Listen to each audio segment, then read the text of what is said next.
STF retomou nesta quarta-feira, dia 2 de agosto, julgamento da ação que pode acabar com o crime de porte de drogas no Brasil. No caso concreto, presidente, para encerrar, o caso concreto, o recurso extraordinário foi interposto contra acórdão do Colégio Recursal do Juizado Especial Criminal da Comarca de Diadema, negou o provimento, manteve a decisão de primeiro grau.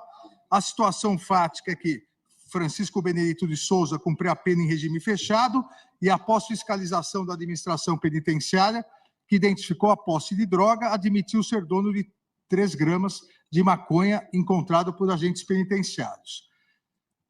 E aqui narra que durante praxe da blitz realizada na unidade prisional, foi encontrado um invólucro de substância entorpecente, cor esverdeada, e constatou-se tratar de 3 gramas de maconha. E ele foi condenado. Ele foi condenado a 1 ano, 1 mês e 15 dias diante da reincidência, 2 meses de prestação a serviço à comunidade, e foi julgado procedente à presente ação penal. Com base, presidente, na tese que proponho, pelo exatamente o item 1 da tese, não tipifica o crime previsto no artigo 28 da Lei 11.343, a conduta de adquirir, guardar, ter em depósito, transportar ou trazer consigo para consumo pessoal a substância entorpecente maconha, e com base no item 2, são 3 gramas, abaixo da previsão, aqui incidiria a presunção de que ele é usuário. E, na verdade, ele foi previsto como usuário. Aquele não foi ele que estava entrando com entorpecente para passar, para vender dentro da penitenciária. Ele estava com o entorpecente na blitz, na cela, como usuário. E a quantidade de 3 gramas, a aplicação da tese que proponho, levaria ao provimento do recurso, então dou provimento ao recurso extraordinário para excluir a incidência do tipo penal à conduta do recorrente e determinar, assim como fez o eminente ministro relator, sua absolvição. É o voto, presidente. O plenário do Supremo Tribunal Federal retomou nesta quarta-feira, dia 2 de agosto, o julgamento do recurso extraordinário que discute a possibilidade de descriminalizar o porte de drogas no país.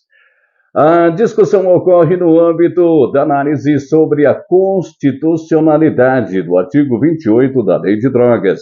O ministro Alexandre de Moraes, do Supremo Tribunal Federal, STF, votou pela descriminalização do porte de maconha para o uso pessoal.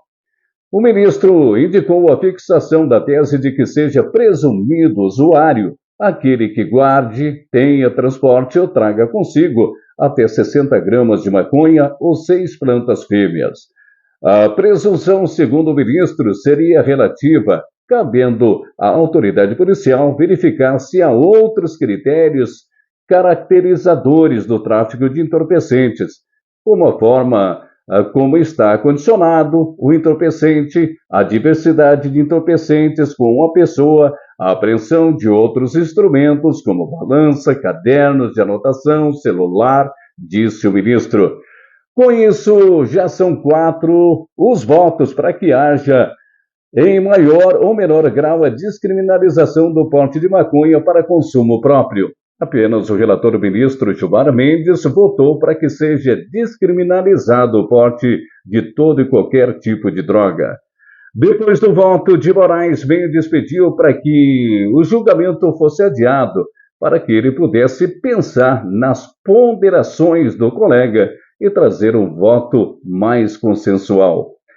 Mendes disse ainda que traria o voto já na próxima semana. Se possível, Moraes ressalta que esses critérios devem ser levados em conta na audiência de custódia. Caso o usuário esteja com quantidades inferiores ao fixado, a autoridade judicial deverá fundamentar a conversão da prisão em flagrante em prisão preventiva com base em outros critérios que caracterizam o tráfico. Na hipótese de prisão em flagrante por quantidades superiores ao presumido como usuário, Moraes estipula que a autoridade judicial deverá permitir que o sujeito comprove que se trata de um usuário e não de um traficante. O ministro começou seu voto, relembrando que o Brasil deixou de ser somente um corredor de passagem para as drogas produzidas na América Latina em direção à Europa e também aos Estados Unidos, e hoje é um dos maiores mercados consumidores do mundo. Segundo o ministro, o Brasil é o país que mais consome maconha em números absolutos no mundo e é o segundo maior mercado consumidor de cocaína, atrás somente dos Estados Unidos. Em 2006, o Congresso entendeu por bem despenalizar as condutas de posse para o uso pessoal. Retirou qualquer pena de privação de liberdade e estabeleceu para os que fossem presos, adquirindo, guardando ou trazendo drogas consigo, para consumo pessoal, sanções não privativas de liberdade.